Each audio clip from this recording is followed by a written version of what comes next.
কদমবাড়ি স্থিত আজ এই মাঙ্গলিক সুমঙ্গল ভক্তিযজ্ঞের শুভারম্ভে প্রারম্ভে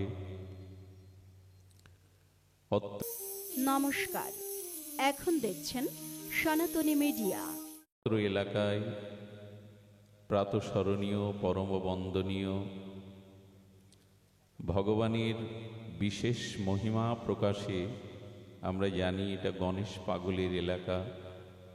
সেই প্রাতঃস্মরণীয় মহামানবদের চরণে সহস্র দণ্ডবৎ প্রণতি জ্ঞাপন পূর্বক তাদেরই কৃপাশিসকে প্রার্থনা যাচনা করে পাঠের শুভারম্ভে অস্মাদীয় জীবনধন জীবন সর্বস্ব প্রাতঃস্মরণীয় পরম বন্দনীয় শ্রী শ্রীল গুরু মহারাজের রাতুল আতুল পাবন পদারবিন্দে পরার্ধ কোটি দণ্ডবৎ প্রণতি। আজ এই ভক্তিযজ্ঞের অমৃত যজ্ঞে সমাগত সংকীর্তন আচার্যবৃন্দ, রসিক সত্রীবৃন্দ, মহতজন, সাধুজন, সুধীজন, মানীজন, জ্ঞানজন, শ্রদ্ধাশীলা, ধর্মশীলা, কল্যাণিয়া ভগবতী দেবী মূর্তি মাতৃগণ, সকল ভক্তচরণে দিন অতিদিনে সশ্রদ্ধ দণ্ডবৎ প্রণতি। তেষাং সতত যুক্তানাম ভজতাম প্রীতিপূর্বকং দদামি বুদ্ধিযোগং মাম উপযান্তি তে।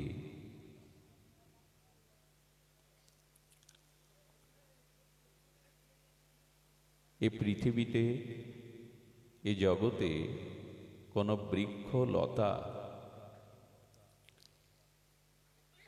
দেখবেন মূলের সাথে যদি যুক্ত না থাকে, কোনো বৃক্ষ গগ্ন লতা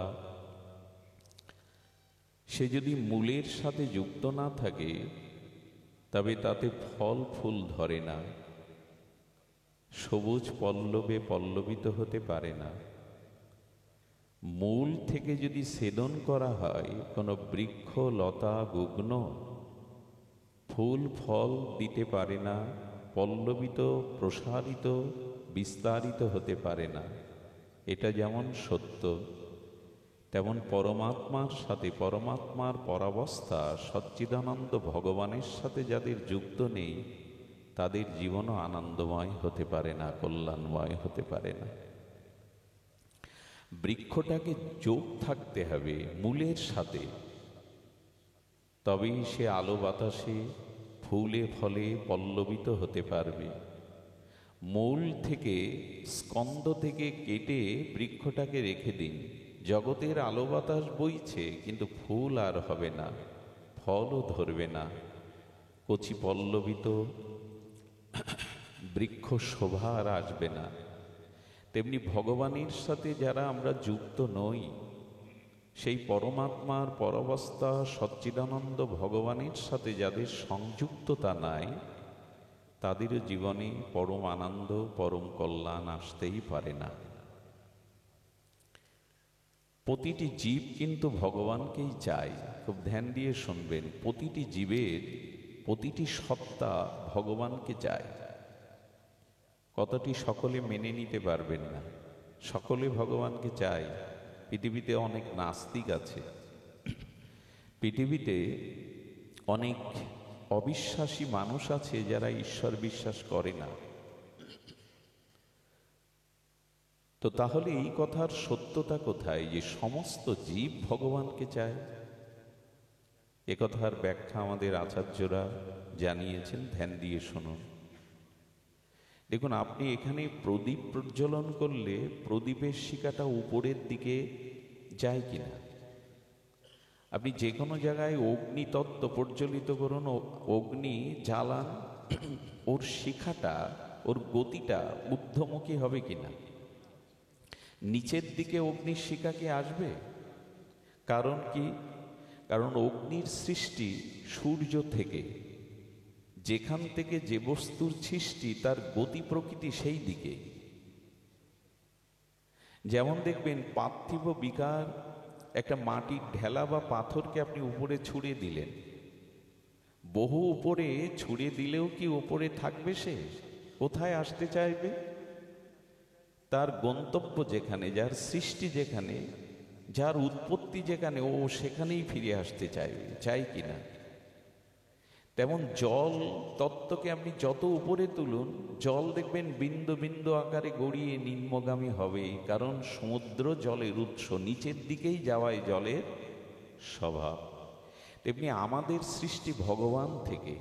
পিতামাতা রক্তবীর্য দিয়ে আমার শরীরটা দিতে পারে, রক্ত মাংসের প্রপঞ্চ পিণ্ড, এই শরীরটা পিতামাতা দিতে পারে, আত্মা দেওয়ার ক্ষমতা পিতামাতার আছে কি? তো আত্মা আমার দেহের সাথে যুক্ত না হলে, প্রপঞ্চের সাথে সচ্চিদানন্দ আত্মা যুক্ত না হলে, আমি পৃথিবীতে জীব রূপে, মানুষ রূপে পরিচয় দিতে পারতাম কি? আমি তো তখন মৃত।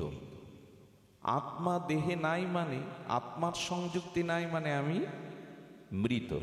এই জন্য পিতামাতা আমাকে দেহটা দিতে পারে, রক্ত মাংসের পিণ্ড প্রপঞ্চময় শরীরটা দিতে পারে, আত্মা দিতে পারবে না। এই আত্মার অংশই আমরা। তুলসীদাস গোস্বামী বলেছেন, ঈশ্বর অংশ জীব অবিনাশী, চেতন অমল সহজ সুখ রাশি। গীতায় ভগবান বলেছেন, মামই বাংশ জীবলোক জীবভূতা সনাতন। তুমি আমার অংশ, সেই চিৎকণ সচ্চিদানন্দের পরম অংশরূপ আত্মা রূপে আমি তোমার সাথে যুক্ত রয়েছি। যেহেতু তুমি আমার অংশ, আমা থেকেই তোমার সৃষ্টি, তাই তোমার গতি প্রকৃতি আমার দিকেই।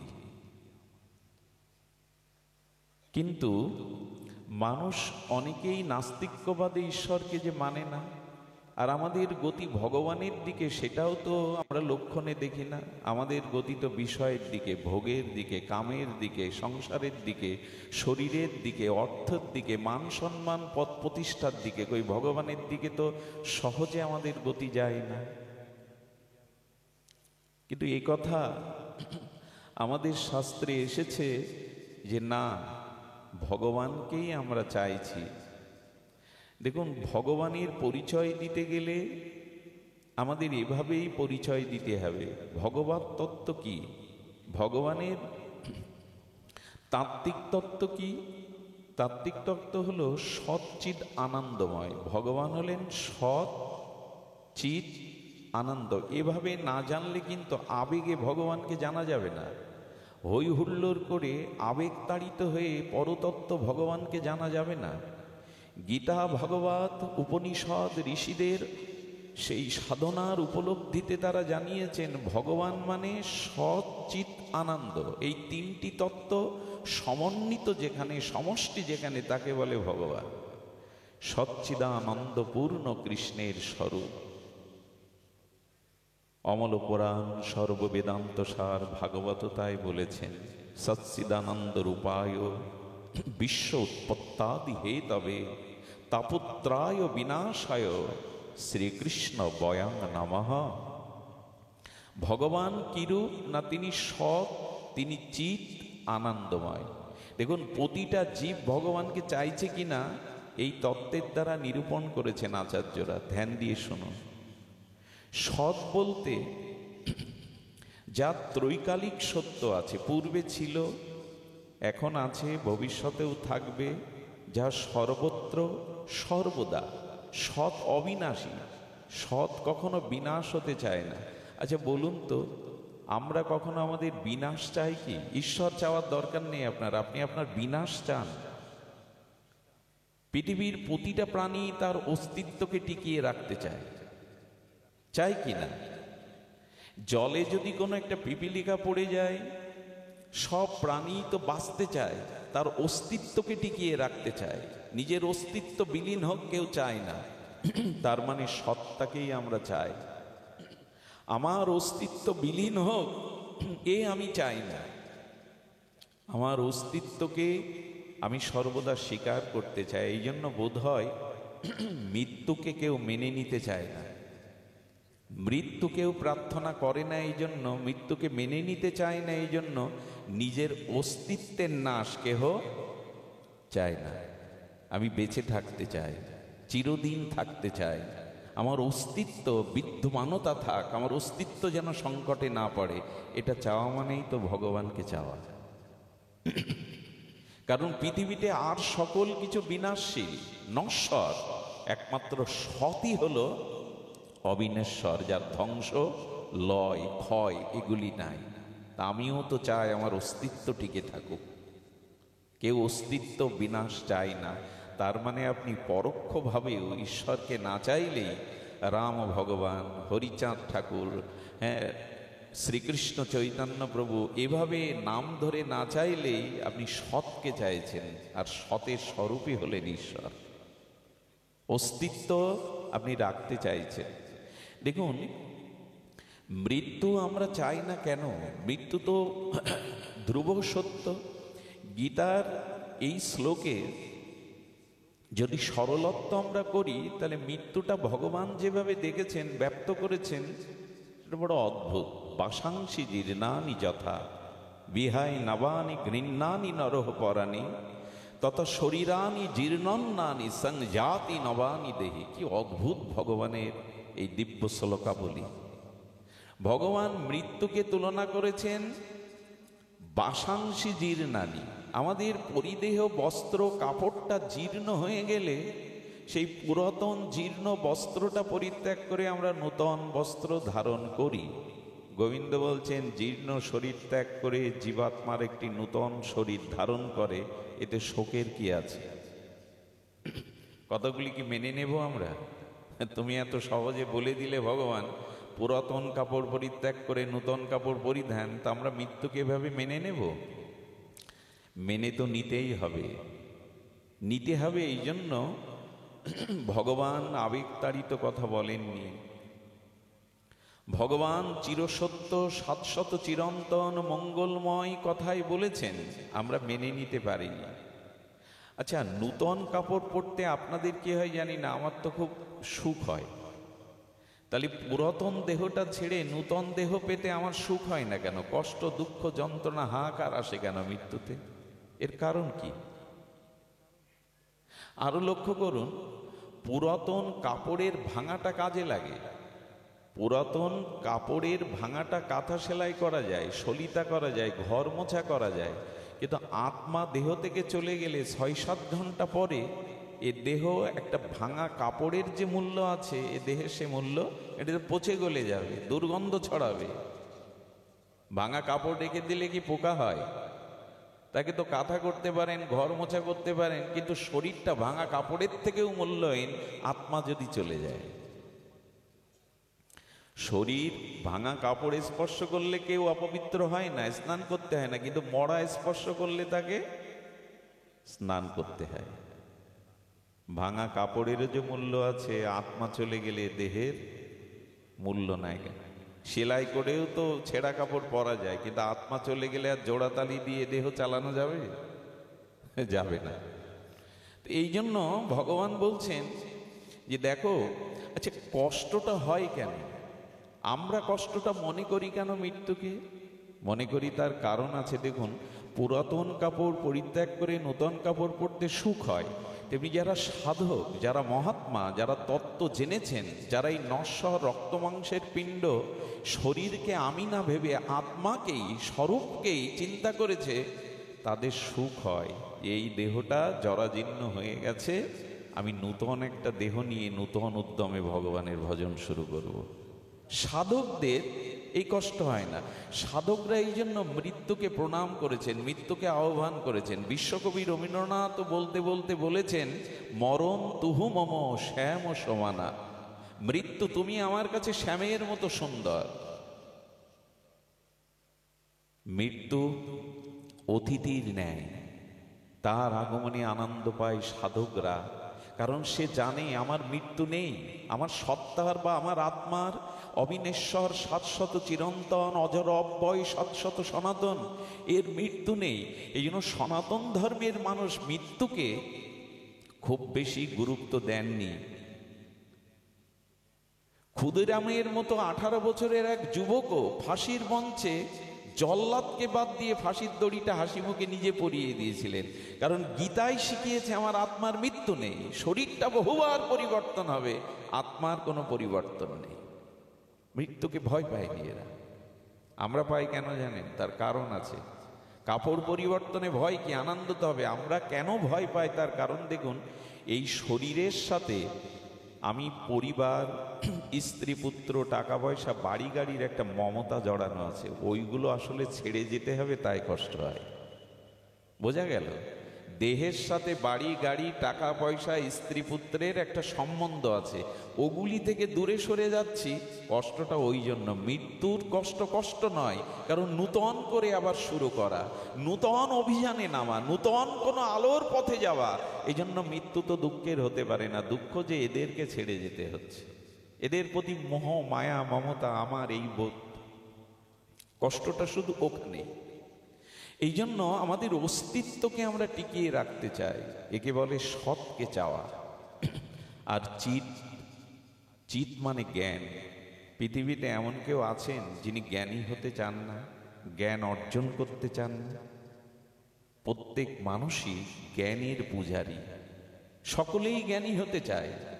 হ্যাঁ, দেখবেন কারো কাছে উপদেশ নেবেন, সামনে আপনি বাদে সামনে যারা থাকবে সবাই এক একটা উপদেশ দিয়ে দেবে আপনাকে, কিন্তু সবাই জ্ঞানী হতে চায়। একবার ট্রেনে আসতে গিয়ে সবাই মানে ভিআইপি লোক, তার মধ্যে একজন সাধারণ মূর্খ লোক উঠে গেছে, সবাই ইংলিশ পত্র পত্রিকা দেখছে। ওর মনে হলো আমি একা কেন বোকা সাজবো, আমিও পত্রিকা আছে যখন নিয়ে একটু দেখি। পত্রিকা উল্টো করে ধরেছে। উল্টো করে ধরাতে গাড়ির বিজ্ঞাপন থাকে না, টাটা বিড়ালা গাড়ির বিজ্ঞাপন। পাশের এক ম্যাডামকে বলছে, ম্যাডাম দেখুন তো এই গাড়ি উল্টে গেছে, অ্যাক্সিডেন্টটা কোথায় হয়েছে? ম্যাডাম পত্রিকা উল্টে বললেন, গাড়ি উল্টে যায়নি, তোমার পেপার উল্টানো। তখন লজ্জা পেল। আসলে জ্ঞান তো সবাই চায়, মূর্খ বোকা কেউ থাকতে চায় না। তো জ্ঞানকে, প্রকাশকে, চেতনাকে চাওয়া মানে ভগবানকেই চাওয়া। কারণ এই পৃথিবীতে যত জ্ঞান দেখেন, সাহিত্যের জ্ঞান বলেন, ভূগোলের জ্ঞান বলেন, পদার্থের জ্ঞান বলেন, যার যত জ্ঞান আছে, চিকিৎসা শাস্ত্রের জ্ঞান বলেন, এগুলো সব বিন্দু বিন্দু। যেমন গঙ্গার জল আলাদা আলাদা করে এক এক বিন্দু বিন্দু করা যায়, কিন্তু সেই বিন্দুর সমষ্টি যেমন সিন্ধু, সেই বিন্দুর সমষ্টি যেমন সাগর, মহাসাগর অথবা গঙ্গা, তেমনি পৃথিবীতে যত জ্ঞান দেখেন এগুলো বিন্দু বিন্দু। সেই জ্ঞানের সাগরই হলেন ভগবান স্বয়ং। তিনিই জ্ঞানময়, তিনিই চৈতন্যময়। ভগবান চেতন। জ্ঞান মানে প্রকাশ, জ্ঞান মানে চিত। আস্তে একবার, জ্ঞান মানে চিত বা চেতনা। একবার মা, একবার দাও। জ্ঞান মানে চিত, চৈতন্য, প্রকাশ। এই জ্ঞান সকলেই চায়, মানে সেই ঈশ্বরকেই চাইছে। কেউ অজ্ঞানী থাকতে চায় না, সকলেই জ্ঞানের পূজারী। এই জন্য ঈশ্বরকে চাই না বললে হবে না, সবাই চাইছে। প্রদীপটা জ্বালালে, আগুন জ্বালালে তার শিখা উদ্যমুখী হবেই। জীব যেহেতু ভগবানের থেকে এসেছে, সচ্চিদানন্দের অংশ, এই জন্য সে ভগবানকেই চাইবে। মুখে স্বীকার না করলে কি হবে? নাস্তিক্যবাদের মধ্যে যদি পড়ে যায়, তবু সকলে এই চেতনকে চাইছে, চিতকে চাইছে, জ্ঞানকে চাইছে। চেতন মানে প্রকাশ, সেই প্রকাশ আমরা সকলেই চাইছি। চিত না হলে কিন্তু আনন্দও পাওয়া যাবে না। দেখবেন একটি একটি কিশোর ছেলে মারা গেলে তাকে মেডিসিন দিয়ে কাচের ঘরে যদি 500 বছরও সুরক্ষিত রাখেন, সে যুবক হবে তো? হবে কি? আচ্ছা, আমি যদি এখন মারা যাই, আমাকে 5-7 দিন রাখলে আমার চুলগুলো, নখগুলো বাড়বে? বাড়বে না। এখন বাড়ে কেন? আমার ভিতরে চিত, একটা বৃদ্ধি শক্তি আছে। কোনো কিশোর মারা গেলে তাকে 500 বছর দিয়ে রেখে দিলেও সে যুবক কখনো হবে না। আমরা কিন্তু হয়েছি, কারণ চিত, চেতন, প্রকাশ আমার মধ্যে ছিল। এবং চিতটা বোঝানোর জন্য বলা হয়েছে, চোখ এখন দেখছে কিন্তু মৃত ব্যক্তির চোখ দেখে না, কারণ চিত প্রকাশটা তার মধ্যে, চুল নখগুলো বাড়ে না। আচ্ছা, এখন ধূপের একটা অগ্নিকণা আপনার গায়ে পড়লে একটু জ্বালা করবে না? অনুভব হবে না? কিন্তু মৃত্যুর পরে চিতায় যখন পোড়াবেন তখন ওই জ্বালা অনুভব হবে তো তার? কেন হবে না? চেতন বা চিত তার মধ্যে নাই। এই জন্য চেতন চিত প্রকাশ আমরা সবাই চাই, জ্ঞানী হতে চাই, জ্ঞান অর্জন করতে চাই। আর তৃতীয়টিতেও পৃথিবীতে এমন কোনো জীব নাই যা চায় না, অর্থাৎ আনন্দ। সৎ চিত আনন্দ কে না চায়? এ পৃথিবীতে আনন্দ না থাকলে কেউ বেঁচে থাকতো না। কোথাও না কোথাও আনন্দের সন্ধান আছে, কোথাও না কোথাও আনন্দ খুঁজে পায় মানুষ, তাই পৃথিবীতে বেঁচে আছে। এই জন্য আনন্দ বা সুখ ভগবানকে কেউ না চাইতে পারে। আচ্ছা, আপনাদের কাছে প্রশ্ন করি, সুখ কেমন চান? সকালে চান, বিকালে চান না? এর মধ্যে আছেন নাকি কেউ? না বললে কিন্তু পাবেন না। সকালে সুখ চান, বিকালে সুখ চান না, এমন কেউ আছেন? তেমন সুখ আমরা সর্বসময় চাই। স্বপ্নের মধ্যেও সুখ চাই। হ্যাঁ, নিজের কোনো অঘটন, নিজের কোনো ক্ষতির স্বপ্ন কেউ দেখতে চায়? স্বপ্নতেও মানুষ সুখী হতে চায়, সুখ চায়। আর এটা চাওয়া মানে ভগবানকেই চাওয়া। এই জন্য পৃথিবীতে এমন কোনো প্রাণী নেই, আপনি পিপিলিকার সামনে মধুর বিন্দু আর বিষের বিন্দু দিয়ে দেন, ও দেখবেন মধুর বিন্দুতেই যাবে। ও আনন্দ চায়, ও তৃপ্তি চায়। এই জন্য ভগবানকে চাওয়া মানেই সচ্চিত আনন্দকে চাওয়া। আসুন আমরা ভগবানকেই চাইছি, কিন্তু মাঝখানে সাধু কৃপা, বৈষ্ণব কৃপা, মহৎ কৃপা, শাস্ত্র কৃপায় না থাকায় আমরা উপলব্ধি করতে পারছি না। চাইছি ভগবানকে, বাইরে যাই বলি। এই জন্য প্রতিটি জীব ভগবানের দিকেই ছুটছে, ভগবানকেই চাইছে, কিন্তু আমাদের অজ্ঞানতা, মোহ এটা বুঝতে দিচ্ছে না।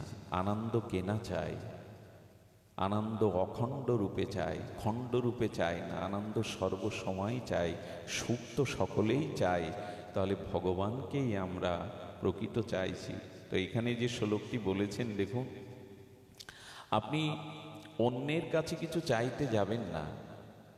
যদি কিছু চাওয়া পাওয়া থাকে বা কামনা বাসনা থাকুক বা না থাকুক, সব কিছু একজনের কাছেই চান। অকাম সর্বকাম মোক্ষ কাম বা উদারতি তীব্রেণ ভক্তি যোগেন যজতে পুরুষং পরম। যদি কিছু চাইতে হয় ভগবানের কাছেই চাও, অন্য কারো কাছে চেও না। এই সংসারে যদি কোনো কিছু কামনাও থাকে, তোমার বাসনাও থাকে, অন্য কারো কাছে চেও না, ভগবানের কাছেই চাও। দেখুন, ভগবানের কাছে আপনাকে চাইতে বলছি এই জন্য, কামনা বাসনা নিয়ে ভগবানের কাছে যেতে নেই। কিন্তু কথাটা আমাদের শাস্ত্র বলেছেন না, যদি বাসনা কিছু থাকে লুকিয়ে, চাওয়া পাওয়া কিছু থাকে, তবে অন্য কারো কাছে চাইতে যেও না। বরঞ্চ দেবতাদের কাছেও চাইতে যেও না, বিপদ আছে। দেবতাদের কাছেও সবসময় চাইতে যেও না, কারণ তোমার প্রার্থিত বস্তু দেবতা তোমায় দিয়ে দেবে, কিন্তু সেই বস্তু পেলে তোমার কল্যাণ হবে কি অকল্যাণ হবে দেবতা এটা ভাববে না। বোঝা যায় কথা? দেবতার কাছে আপনি কিছু চাইলেন, তার পূজা অর্চনা আরাধনা করে দেবতা দিল, কিন্তু সেই বস্তু আপনার হিতে কল্যাণ কি অকল্যাণ বয়ে আনবে, এতে দেবতার কিছু যায় আসে না। আচ্ছা, মোড়ের দোকানদারের কাছে একটা বাচ্চা গিয়ে যদি 5 টাকা দামের ব্লেড চায়, দোকানদার দেবে কিনা? বিকিকিনি করতে বসছে। সে যদি 5টা টাকা দেয়, দোকানদার বিকিকিনি করতে বসছে। কিন্তু ওই ধারালো ব্লেড মায়ের কাছে চাইলে শিশুকে দেবে না, কারণ মা ওর কল্যাণের কথা ভাবে, এটা পেলেও রক্তারক্তি করে বসবে। দোকানদার বিচিকিনি করতে বসছে, তার কাছে কিছু দিলে সে অর্ঘ্য দিয়ে দেবে, ওর পরিণাম কি হবে এটা দোকানদার ভাবতে বসে না। বিষ বিক্রেতা বিষ বিক্রি করবে, তাতে আপনি খাবেন কি বিষের ক্রিয়া অন্য ক্রিয়াতে করবেন, এটা দোকানদার দেখবে না। মা দেখবে, পিতা দেখবে, সন্তানের হাতে বিষ দেওয়া যাবে না। এই জন্য দেবতাদের কাছে আমরা যা চাই, সেই দেবতা আমাদের প্রার্থিত প্রার্থনা পূরণ করে বটে, কিন্তু তাতে আমার কল্যাণ হবে কিনা এটা দেবতা বিচার করবে না। চাইতে হয়তো তার কাছেই চাও। অকাম সর্বকাম বা মোক্ষ কাম। কামনা যদি থেকে থাকে ভগবানের কাছে যাও, কেন জানেন? ভগবান তোমাকে সেটিই দিবেন যাতে তোমার কল্যাণ হয়, মঙ্গল হয়, সর্বকল্যাণ ও গুণপেত। ভগবান আপনি চাইলেই সব দেবেন আপনাকে, যাতে আপনার কল্যাণ হয়, সেই কল্যাণ ও গুণপেত অহেতুক কৃপা সিন্ধু ভক্তবৎসল ভগবান আপনাকে যাতে মঙ্গল হয় সেটাই দেবেন। যা পেলে আপনার অমঙ্গল হয় সেটা আপনাকে দেবেন না। এই হলো ভগবানের বৈশিষ্ট্য। সচ্চিদানন্দ ভগবানের এই হলো কৃপা। তার কাছে আপনি চাইতে পারেন, কিন্তু যা মঙ্গল তিনি তাই বিধান করবেন আপনার। কেমন জানেন? নারদের একবার মনে হলো আমি বিবাহ করব। কার মনে হলো? সারা জীবন উনি দেবর্ষিপাদ নারদ, উনার গায়ের বাতাস জাল লাগে তার প্রেম ভক্তি হয়ে যায়। উনি তো পরম আচার্য। ধ্রুব প্রহ্লাদকে কি কৃপা করলেন? সব নারদের কৃপা। সেই নারদের মনে একবার মনে হলো কি, আমি তপস্যার দ্বারা কাম জয় করেছি। মাঝে মাঝে যারা ভজন সাধন করে তাদের একটা সূক্ষ্ম অভিমান কাজ করে। এই জন্য ভজন সাধনটাও সমর্পণ করে দিতে হয় গুরুচরণে। প্রভু তোমার কৃপায়, তোমার অনুকম্পায় এখানে আমার কিছু করার নেই, আমি কাঠের পুত্তলিকা মাত্র। এই জন্য ভজন সাধনেরও অভিমান মানুষকে পতন ডেকে আনে। আমি বক্তা, আমি নাম জপকারী, আমি জ্ঞানী, আমি পণ্ডিত, ইত্যাদি ইত্যাদি। ভজনের অভিমান মানুষকে পতন ঘটিয়ে দেয়, অনর্থ এনে। অনর্থ চার প্রকার দেখলেন। ভক্তির থেকেও অনর্থ ওঠে। ভক্তির থেকে অনর্থ কখন ওঠে জানেন? আর চারিদিকে আপনার সুনাম, জয় জয়কার, আকাশে বাতাসে আপনার নাম ভেসে বেড়ায়। তো যখন ভক্তি জগতে আপনি উজ্জ্বল তারকা হয়ে গেলেন, আকাশে বাতাসে লক্ষ লক্ষ প্রাণের আপনি মণিকটায় স্থান পেলেন, তখন যদি যশ খ্যাতি পূজা প্রতিষ্ঠা আপনার ঘাড়ে এসে বসে, আমার থেকে আর এত পরিচিত কে আছে এ বাংলায়? আমার থেকে বড় বক্তা আর কে আছে? ওই যশ খ্যাতি পূজা প্রতিষ্ঠায় অনর্থ এনে আপনাকে ডুবিয়ে দেবে। ভক্তির থেকেও যেমন দুগ্ধটা মন্থন করলে, ঘোল মন্থন করলে তার থেকে মাখন ওঠে, তেমন ভক্তি থেকেও যদি পূজা প্রতিষ্ঠা লোভ এসে যায়, আপনি শেষ হয়ে গেলেন। এই জন্য ভজনের থেকেও আমাদের অভিমান ওঠে। এই যে যারা ভগবত পথে এসেছে তাদের যদি মনে হয়, দেখুন সুকৃতিজাত অনর্থ আছে। সুকৃতি আছে বলে গৌর গোবিন্দের ভজনে আসতে পেরেছি, সুকৃতি আছে বলেই ভাগবতে আসতে পেরেছি, সংকীর্তনে আসতে পেরেছি, পাঠে আসতে পেরেছি, সাধুসঙ্গ প্রাপ্ত হয়েছি, ভগবানের প্রসাদ পেয়েছি। কিন্তু সুকৃতি পাওয়ার পরে অনর্থ কি জানেন? এখানে 5 জনের নাম নেওয়া হলো, আমার নামটা কেন নেওয়া হলো না? ঘরের মধ্যে গুরুদেবের সাথে যে 10 জন প্রসাদ পেতে বসেছে, ওর মধ্যে আমার আসনটা কেন হলো না? এই সব নেশা যদি মাথায় একবার ঢুকে যায় আপনার, তাহলে জানবেন সুকৃতি পেয়েছিলেন, ভজন জগতে এসেছিলেন, কিন্তু ডুবে গেলেন। ওই যে ভালো খাওয়া, ভালো পড়া, ভালো সুনাম, এগুলির প্রতি নেশা লেগে যায়। তখনই জানবেন যে অনর্থ এসে। অনর্থ শব্দের অর্থ কি জানেন? অর্থ শব্দের অর্থ প্রয়োজন, আর অশব্দের অর্থ অভাব। অর্থাৎ প্রয়োজন যেখানে বাধাগ্রস্ত হয় তার নাম অনর্থ। তেমনি সুকৃতি থেকেও অনর্থ আছে, ভজন থেকেও অনর্থ এসে ডুবিয়ে দেয়। এগুলিকে সাবধান হতে বলা হয়েছে সাধকদের। তো নারদের তপস্যার দ্বারা মনে হলো আমি কাম জয় করেছি, বাসনা জয় করেছি। আর এটা গিয়ে ব্রহ্মা, পিতা ব্রহ্মাকে বলছেন সাধনার দ্বারা আমি কাম জয় করেছি। ব্রহ্মা চিন্তা করলেন নারদের এই দুর্দশা আবার কখন হলো? তখন বলছে যা বলেছ আমাকে বলেছে, আমি তোমার পিতা, অন্য কাউকে বলতে যেও না। এখন নিজের ভিতরে কোনো গর্ব গুণ যদি একবার চলে আসে, ওটা সকলকে না জানাতে পারলে মনের শান্তি। পিতা বলে দিলেন আর কাউকে বলো না যে আমাকে বলেছে। উনি শিব ঠাকুরের কাছে গিয়ে বলতে শুরু করেছেন, দেখুন শঙ্কর, একদিক দিয়ে আমি আপনার থেকেও কিছুটা জয়ী। আরে আপনি তো কামের দহনে, মদনের দহনে কামকে ভস্মীভূত করলেন ক্রোধান্বিত হয়ে, কিন্তু এই দেখুন আমি কামকে সহজে জয় করেছি, ক্রোধের অগ্নিতে কামকে পোড়াতে হয়। মহাদেব তখন বলছেন শঙ্কর, আর কাউকে কি বলেছেন আপনি এই কথা? তখন বলছে না, আপনাকে বললাম। বলে আমাকে যা বলেছেন আর কাউকে বলবেন না, তাই কি আর মানায়?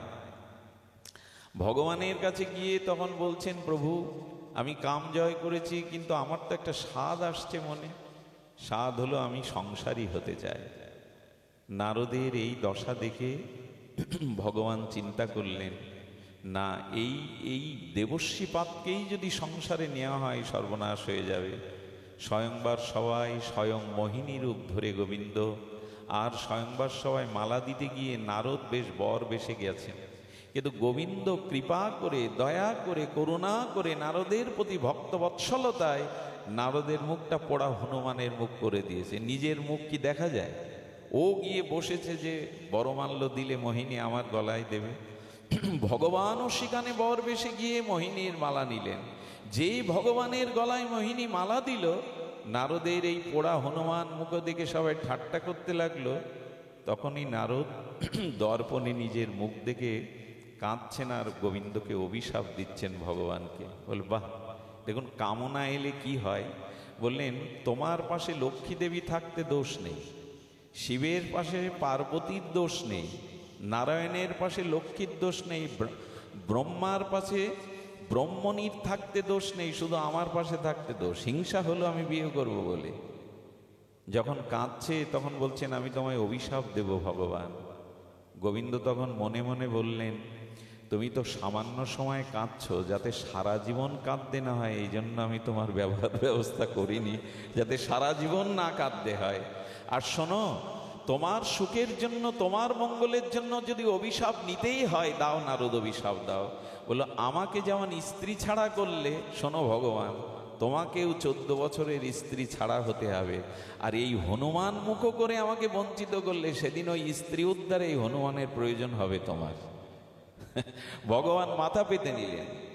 অথচ ইনাকে বিয়ে দিচ্ছেন না, কদ্দম ঋষি ভগবানের উপাসনা করছেন।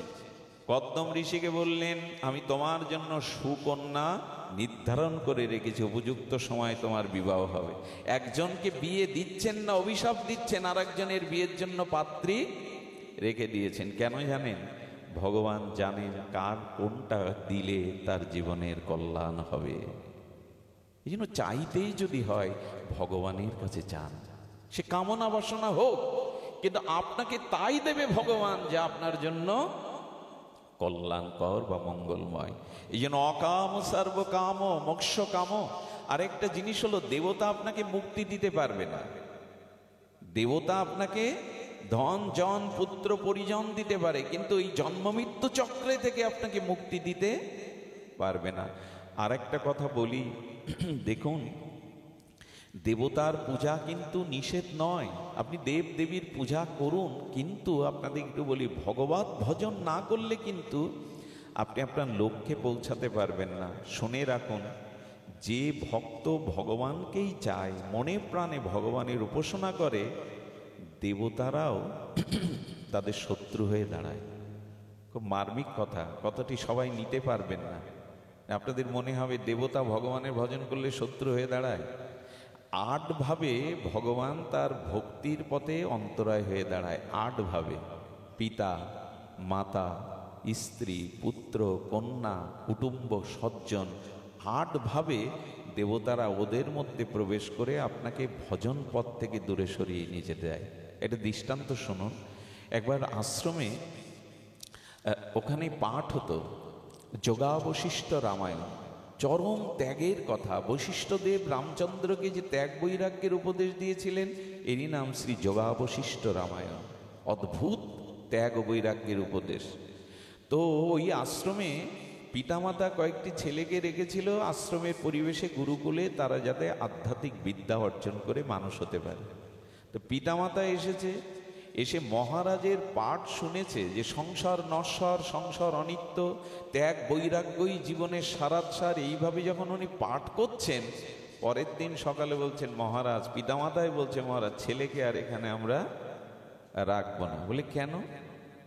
বলে, যে পাঠ আপনি শেখালেন কালকে, বলে ও সংসারে আর আসবে না, ও সন্ন্যাসী হয়ে বাবাজি হয়ে চলে যাবে। আমরা চাই না আমাদের সন্তান সন্ন্যাসী বাবাজি হয়ে চলে। এই দেখুন, দেবতা ঢুকে গেছে। আমার মনে হলো কেমন জানেন, ছেলে ত্যাগ বৈরাগ্য হবে, ছেলে মহান আদর্শ তার ভিতরে প্রবেশ করে, এটা বাবা মা চাইছে না কেন? বলে এটা দেবতাদের কাজ। দেবতারা এসে গুরু ভক্তি, ভগবত ভক্তি পরায়ণ মানুষকে টেনে সংসারের দিকে নিতে চায়। এতে কিন্তু দেবতার নিন্দা করা হচ্ছে না। দেবতারা এই কারণে চায়, কথাটি শুনলে আপনারা সমাধান বুঝতে পারবেন। মানুষ যখন ঈশ্বরের ভজন সাধন করে হরিনাম প্রেম ভক্তির দ্বারা নিজেকে জন্ম মৃত্যু চক্র হতে মুক্ত হয়ে যখন ভগবত ধামে ফিরে যায়, স্বরূপ ধামে ফিরে যায়, তখন স্বর্গলোকের উপর দিয়ে দেবতাদের মাথার উপর দিয়ে যেতে হয়। এবং বলা আছে ভগবানের, যখন কোনো মানুষ প্রেম ভক্তি ভজনের দ্বারা আমার নিত্য শাশ্বত চিন্ময় লোকে ফিরে আসবে, দেবতারা যেদিন আসবে সেদিন তোমরা তাকে বরণ করে নেবে। তোমাদের থেকে শ্রেষ্ঠ পদ তার যারা ভগবান বদলায়। কেউ কাউকে বরণ করতে চায়, কেউ কাউকে সম্মান এমনি এমনি করতে চায় যে আমাকেও ছাপিয়ে চলে যাচ্ছে। এই জন্য দেখবেন যখনই কোনো মানুষ তপস্যায় বসে, ধ্যানে বসে, মহাশক্তির অধিকারী হয়, দেবতারা এসে বাধা দেয়। এই জন্য মনুষ্য জন্মটা দেবতাদেরও থেকে দুর্লভ। মনুষ্য জন্মটা দেব দুর্লভ, দেবতারাও এই ভাগ্য পায় না। আমরা সেটি পেয়ে করলামটা কি? এই জন্য সব জীব ভগবানকে চাইছে, আর এই উপলব্ধিটা আমাদের করতে হবে ভগবত চরণে।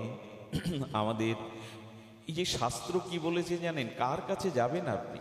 তবে আমরা কি সত্যি মন্ত্রগুলো যথাযথ জীবনে প্রয়োগ করি? প্রায় দেখবেন আমরা মন্ত্রে বলি তমেব মাতা চ পিতা তমেব, তমেব বন্ধুশ্চ সখা তমেব, তমেব বিদ্যা দ্রবিণং তমেব, তমেব সর্বং মম দেব দেব। এ তো মন্দিরে বললাম, ভগবানের সামনে স্তুতি করলাম, কিন্তু কথাগুলি কি আমি মানি? তুমি আমার পিতা, তুমি আমার মাতা, তুমি আমার বন্ধু। আচ্ছা, ভগবান আমার বন্ধু আমি মুখে বললাম, কিন্তু ভগবানকে বন্ধু রূপে মানি তো? মাঝে আমি কোথায় এই কথাটি বলেছিলাম, আজ ভগবানকে বন্ধু মনে করি কই, কিন্তু আমি যদি আপনাদের সামনে ভগবানের বন্ধুত্বের পরিচয় দিয়ে আজ অন্তত আপনি স্বীকার করবেন ভগবান ছাড়া এই জগতে কেউ আপনার বান্ধব, প্রকৃত বন্ধু নাই। তার কারণ দেখুন, ভগবানের সহধর্মিণী দুইজন বৈকুণ্ঠে, এক শ্রীদেবী, এক ভূদেবী। তো ভগবান ভূদেবীকে বললেন, তুমি অষ্টদা প্রকৃতি রূপে এই বিশ্ব ব্রহ্মাণ্ড সৃজন করো। ভগবানের ইক্ষণে ভগবানেরই সহধর্মিণী স্ত্রী ভূদেবী আমাদের এই বসুন্ধরা রূপে ব্যপ্ত আছেন। আচ্ছা চিন্তা করুন তো, এই বসুন্ধরা আমাদের মা, মায়ের বুকে আমরা মলমূত্র ত্যাগ করি, মায়ের বুকে পা দিয়ে আমরা চলি, তবু মা মাটি থেকে এত শস্য শ্যামলা হয়ে আমাদের খাদ্য দেয় কেন জানেন? খাদ্য দেয় এই জন্য ভগবানের নির্দেশ। আমি এই পৃথিবী সৃষ্টি করে তোমাকে পাঠিয়েছি, তোমার বুকের ওপর আমার সন্তানগণকে তুমি যথাযথ আহার যোগাবে। আচ্ছা চিন্তা করুন তো, সেই আহার আমাদের দিল বসুমাতার ফসল বুকে নিয়ে, মাটির ফসল নিয়ে আমরা ওটা গ্রহণ করলাম। আচ্ছা আমরা পরিপাক করে যা কিছু গ্রহণ করি, পাকস্থলিতে যাই, ওই খাদ্য যদি ওইভাবে থেকে যেত, আপনি আমি বাঁচতাম? একটু কথা বলুন, বাঁচতাম কি? ওই খাদ্যটা আবার কি হয়, পাকস্থলিতে গিয়ে পুনরায় হজম হয়, পরিপাক হয়। ওই পরিপাকটা কে করে? গীতায় ভগবান বলে দিয়েছেন, আমার মতো বন্ধু দ্বিতীয় পাবে না। এই দেখো, তুমি যা সিদ্ধ করে পাও তা আবার আমি পরিপাক করি। গীতায় অষ্টাদশ অধ্যায়ে গোবিন্দ বলছেন, অথ বৈশানর, বৈশানর রূপে, অগ্নিরূপে আমি পাকস্থলিতে ওটা পুনরায় হজম করাই। খাওয়ার পরে কি আর খবর রাখে ওটা পাকস্থলিতে গিয়ে কি হচ্ছে? কিন্তু গোবিন্দ বললেন, বৈশানর অগ্নিতে আমি ওটা হজম করে প্রথমে রস, রক্ত, অস্থি, মজ্জা এগুলি সৃষ্টি করে তোমার সপ্তধাতুর শরীরকে আমি সবল রাখার চেষ্টা করি। আচ্ছা, অন্ন ভোজন করে আমরা ঘুমিয়ে পড়ি, কিন্তু ভগবান ওইটা হজম করতে থাকেন, রস, রক্ত, সপ্ত ধাতু তৈরি করতে থাকেন। এ কাজ কোনো বন্ধু জগতের করে? করে কি? আরো লক্ষ্য করুন তো, আপনি পাঠ শুনে গিয়ে ঘুমাবেন, কিন্তু গোবিন্দ বলছেন আমার বন্ধু কে পাবে? তোমার সাথে তোমার বন্ধু কিন্তু সারা রাত জাগবে না, কিন্তু তোমাকে ঘুম পাড়িয়ে আমি জেগে থাকি।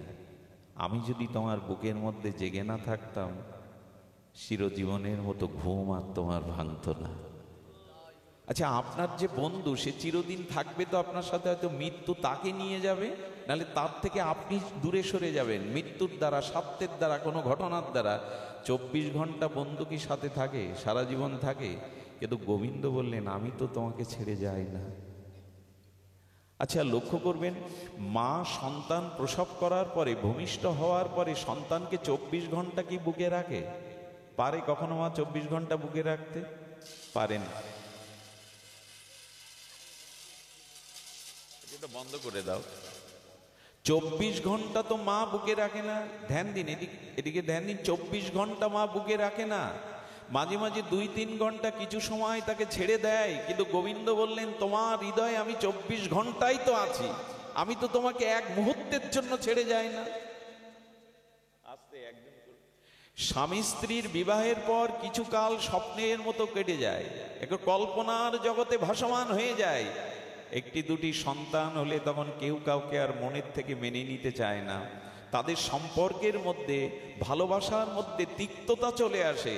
গোবিন্দ বললেন আমি কিন্তু তোমাকে ছেড়ে কখনো যাই না, দূরে সরে যায় না। আরো তুমি ভেবে দেখো, কোনো মহাপাপ অপরাধের দ্বারা তুমি যদি শূকর, কুকুর, মলমূত্রের কীট পতঙ্গ হয়ে জন্মাও, সবাই ছেড়ে দেয়, কিন্তু আমি আত্মারূপে তোমার মধ্যে থাকি, কারণ আমি ত্যাগ করলে তোমার কোনো গতি হবে না। তাই আমি তোমার মধ্যে থেকে আবার 84 লক্ষ জনি ভ্রমণ করে, মানুষ করে, গুরু রূপে দীক্ষা দিয়ে, হরিনাম দিয়ে, তুলসী তত্ত্ব দিয়ে, ভাগবত দিয়ে, সাধু দিয়ে, গঙ্গা দিয়ে, বৃন্দাবন দিয়ে, প্রসাদ দিয়ে আবার তোমাকে তরাবার জন্য আমি তোমার হৃদয়ে আত্মারূপে থেকে যাই।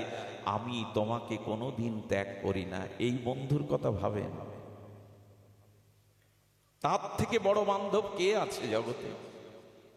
এই যে তমেবা বন্ধুশ্চ মুখে বলি, কিন্তু বন্ধুর কথা ভাবি কি? তার প্রতি বিশ্বাস এসেছে তো?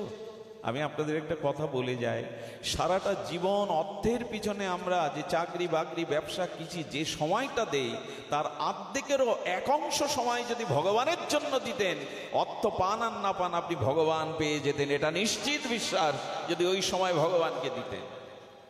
সারাটা জীবন মানুষ অর্থের জন্য শ্রম যতটা দেয়, তার অর্ধেক নয়, তার এক অংশ যদি ভগবানের জন্য দিত ভজনে, সে অর্থ না পেলেও ভগবান পেয়ে যেত। দুর্ভাগা আমরা, যার জন্য জগতে এলাম, যাকে পাওয়ার জন্য এই দুর্লভ মনুষ্য জন্ম পেলাম, তাকেই ভুলে আছি। মুখে বলি তুমি আমার পিতা, তুমি আমার মাতা, তুমি আমার বন্ধু, তুমি আমার সখা, তুমি আমার দ্রব্য, এটা মুখে বলি, কবে কাজে লাগাবো বলুন তো? কবে আমাদের জীবনে এটি কাজে আসবে? তবে আপনাদের এইটুকু বলি, আজ একটি সার কথা বলি, যে কথা আমি ইতিপূর্বে উচ্চারণ করিনি, কেন জানি না। এই মঙ্গলময় পরিবেশে, এই শান্ত সমাহিত চাতক সম আপনাদের ভাগবত শ্রবণের উৎকণ্ঠা থেকে হয়তো স্বপ্রকাশ হচ্ছেন ভাগবতে এই কথাটি। দেখুন, আমাদের প্রয়োজন শুধু ধারা বদলানো। কথাটি একটু ধ্যান দিয়ে শুনতে হবে। দেখুন, আমাদের যে দেহ, আমাদের যে ইন্দ্রগুলি, এ সব বহির্মুখী। আচ্ছা, চোখ কোন দিকে ছুটতে চায়, ভেতরে না বাইরের দিকে? দৃশ্য দেখতে কোন দিকে যায় চোখের গতি? কানও তো বাইরের কথা শোনার জন্য ব্যস্ত, নাকি ভেতরের কথা? বাইরের কথা, তাই না? চামড়ায় যে স্পর্শ সুখটা পাই, সেটা বাইরে থেকে কারো স্পর্শ সুখ চায় না, ভেতর থেকে চায়। জিহ্বাটার যে রস সুখ চাই, সেটা বাইরে থেকে কিছু জিহ্বায় দিয়েই তো সে সুখ পায়। সব কিছু বহির্মুখী, তাই না? চোখ, কান, নাক, মুখ, এগুলি সব বহিরের বস্তুতে এই প্রপঞ্চময় শব্দ স্পর্শ থেকে সুখ পায়। তার মানে ইন্দ্রগুলো বারবার বাহিরের দিকেই যেতে চায়, চাই কিনা? তো চক্ষু, কর্ণ, নাসিকা, জিহ্বা, আমাদের ত্বকটা সব বাইরের বস্তুর দিকে ধাবিত হয়। একে বলে ধারা। আমাদের কর্মেন্দ্রিয়, আমাদের এই জিনিসগুলো না বহির ধারার দিকে ছুটে চলেছে। সাধন বা ভজন কাকে বলে জানেন? ধারাটা উল্টালে বানানটা কি হয়? ধয়াকার রয়কার, ধারা। এটা উল্টে দিলে কি হয়? রাধা।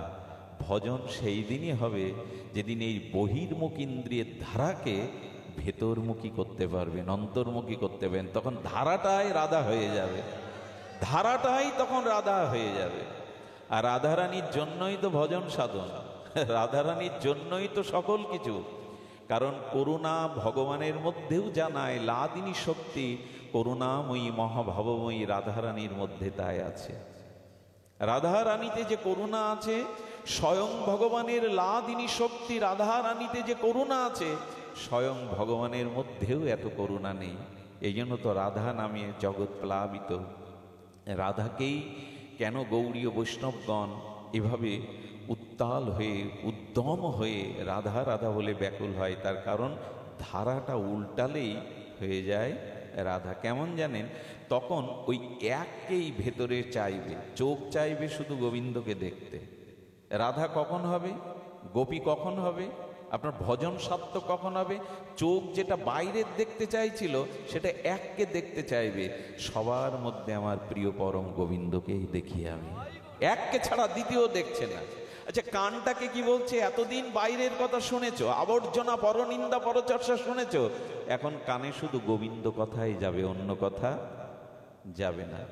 জিহ্বা যদি কিছু রস আস্বাদন করতে হয় তবে গোবিন্দ বিষয় রস আস্বাদন করো, হরি নামামৃত রস আস্বাদন করো, প্রসাদ অমৃত রস আস্বাদন করো, অন্য রস আসছে চাইবে না।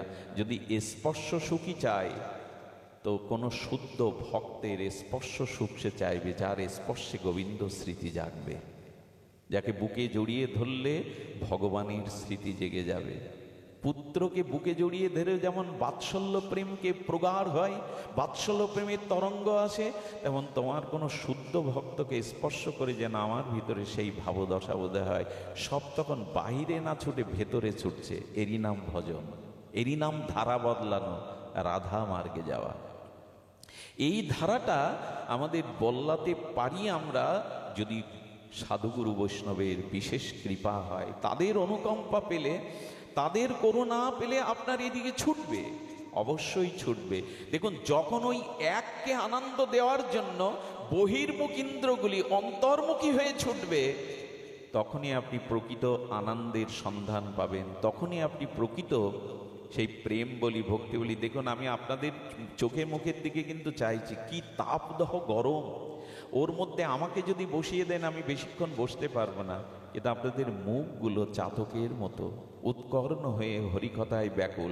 আপনারা শারীরিক কষ্টকে, সংসার ভাবনাকে, বাড়ি ফেরার চিন্তাকে এখন ধুয়ে মুছে দিয়েছেন। কারণ কি জানেন?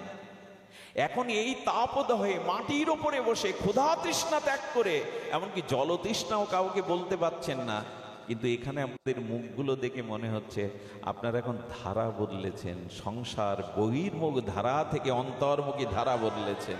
আর এই ধারা বদলানোই হলো সাধনা, এই ধারা বদলানোই হলো ভগবানকে চাওয়া।